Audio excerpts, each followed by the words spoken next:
What's going on, guys? GZTV back with another video, and I'm going to talk about the second episode of Season 3 of Outer Banks. Real quick, before I go to class, I gotta leave for class here in about 15 minutes, so I'm gonna get a little video out for you guys about Outer Banks. Pretty concise episodes, so of course, these videos are usually only like 7 or 8 minutes. So, yeah. So episode 2 of Outer Banks Season 3 starts with Cleo leading the group out to an abandoned hotel by the shore to kind of like lay away for a while and get away from his men.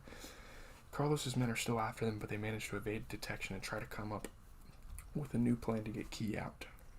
The thing is, the only viable solution here is getting Denmark's diary, something Key refuses to give up. And that's kind of what Carlos Singh has been trying to like bribe her out of, is like giving him the diary. You know? Rafe realizes that Key is lying and knows about the diary. She wants an audience with Singh, though, ignoring Rafe's pleas to trust him and managing to speak to the big boss. So she's trying to maneuver her way.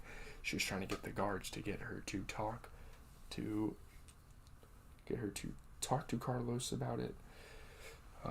She promises to get him a copy, but wants to go alone.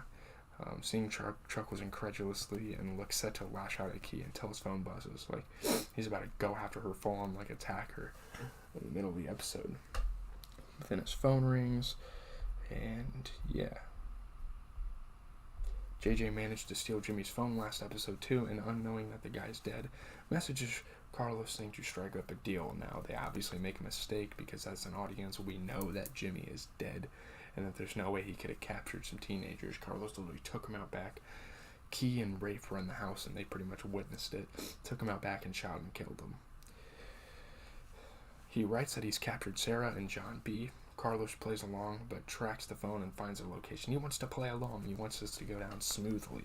He wants to be able to find these people, these teenagers, capture them, and get what he wants out of them, which is that diary, of course.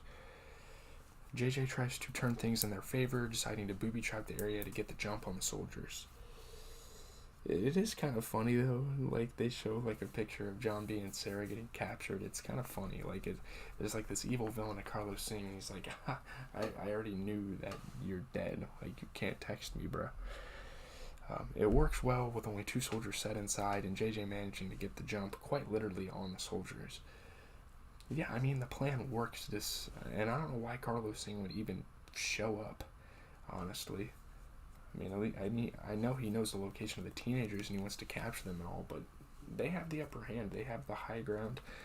They're settled in and they can do anything, you know. After tying them up and stealing their gun, John B. arranged Carlos and attempts to bargain, suggesting he'll kill the 2 soldiers if he doesn't show up. Singh laughs and calls their bluff, suggesting they do it. Just kill him already. He knows they're not going to have the guts to do it, so he's like, just kill them if you want to. Like, they're soldiers. I have, like, millions more. Like, I have thousands of other soldiers, hundreds of other soldiers, however many. These guys are replaceable. They're renewable, I guess you could call it. Outside, the hotel is completely surrounded, so the gang are forced to flee down an abandoned elevator shaft. They get caught in the process, but they're still able to kind of escape, which kind of some plot convenience, I don't know. Just before John B. makes the jump, he hears bells from the hill, something that reminds him of his father, Big John. As we know, this was Big John's call signal together to bring his son home, and as we know, he is actually alive, and he is actually the one doing those signals. It's not just like John B. hallucinating. We actually see him up in the bell tower as John B. tries to make his way over there and convince the group that he needs to go there.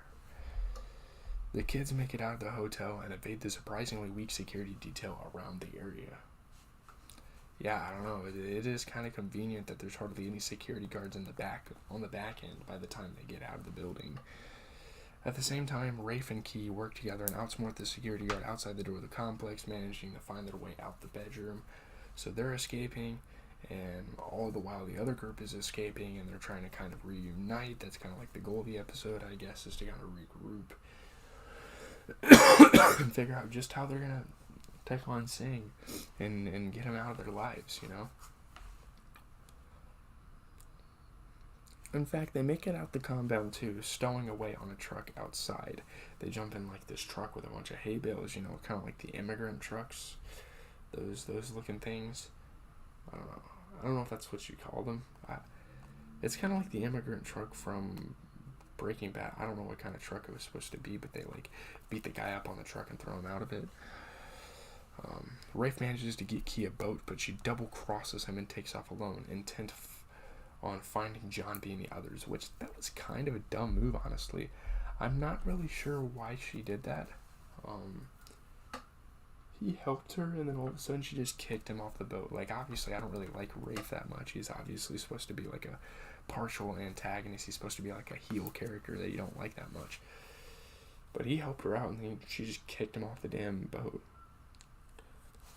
Key messages them with a meeting spot down by the docks.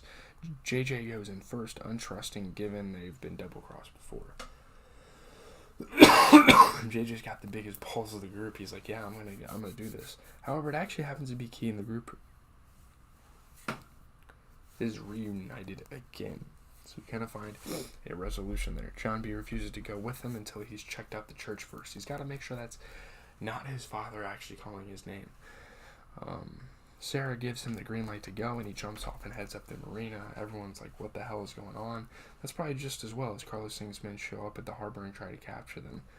Yeah, so it was probably a good idea for John B to get the hell out of it, right? Despite a whole bunch of bullets fired in their direction, they managed to get away. Plot convenience. They're kids. They're going to let the kids live.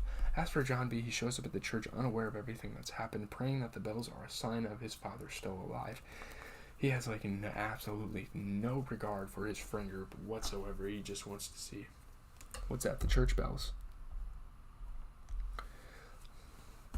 Here's what I think. The rescue operation for Key goes awry, but it doesn't matter anyway because she finds her own way out of the compound with Rafe. Maybe it's just me, but given how much effort they went to capture Key and bring her to the house, you'd think they'd have more than one person guarding the house, right? There's kind of some flaws with this show. There's kind of some inconsistencies with the plot, things that don't necessarily make all that much sense here. Either way, Key is now reunited with the group, and Carlos Singh looks like a formidable foe for the future. Like, they're just angering him more and more as the show goes on. The group are once again separated, though this time with John B heading off to honor his call home and find his father. They left that on a cliffhanger, which makes me want to watch the next episode, which I'm going to wait till tomorrow, though. That's going to be the last episode of television I watch for the week, though. I'm going on vacation to Florida. I don't know if I've told you guys this already, but yeah. That reunion should be a great inclusion, while the idyllic setting makes for a visually pleasing watch this time around with plenty of sweeping drone shots of John B climbing up the landscape. The show has a lot of potential this year to really kick it into high gear, and this new treasure hunt teased between the two sides looks like the best catalyst to make that happen. Yeah, I am going on vacation. I'm leaving Friday, so last video on the channel will be on Friday. And then I'm gonna take a whole week and a half maybe off. I know I just went to Chicago, but your boy's busy. Spring break. I'm gonna take a break here. We're gonna probably come back, give you guys some weekly track roundups, talk about the best moments of the NBA from the week, do all that type of stuff. Don't worry, we'll make up for the missed out content.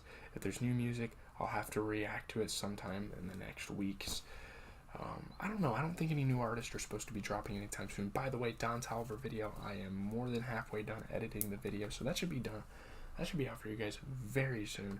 Maybe try to get it out for you tonight, but it'll definitely be out for you guys tomorrow night. I'm sorry for the hold off, but hopefully you guys understand.